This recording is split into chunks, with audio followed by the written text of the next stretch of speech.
Bill was a real fun guy, but Bill was also a part of his personality and makeup that I particularly admired was the fact that he was one of those fellows who was just dependable, and when you needed him, he was there.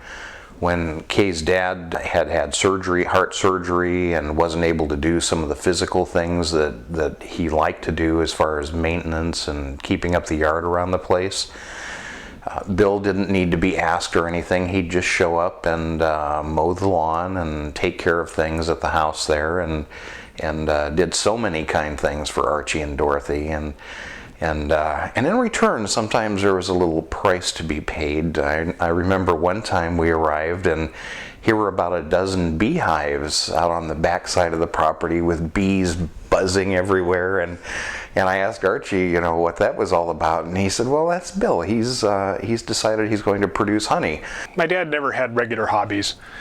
And one of the things he picked up was beekeeping. I'm not sure why he did it, but he took up beekeeping and ended up at one point having as many as like 9 hives or something like that. He would go out and do what he'd have to do with the hives, and he got to where he wasn't so afraid of the bees. But I remember one time, well, a few times he got stung, but also he'd come back and there'd be a bee flying around in his net.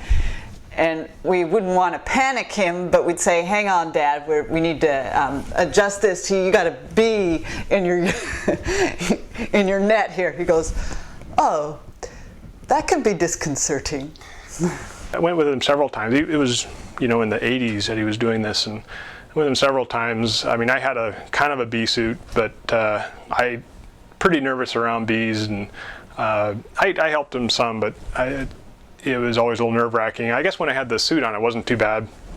What was worse is before I had the suit, and I would basically be staying in the car or in the truck while he's working the bees, and Dad never spent a whole lot on vehicles, and so it was kind of a used crappy pickup truck that didn't have really good seals on it, and so I was inside, but all that meant was that the bees that got inside couldn't get out, and so I was stuck in this car with all these bees, and so it was either stay in this car with these pissed off bees or get outside with the other pissed off bees. He made a lot of honey, but it also cost him a lot of money. I think we would have been much better off to go buy it at the store.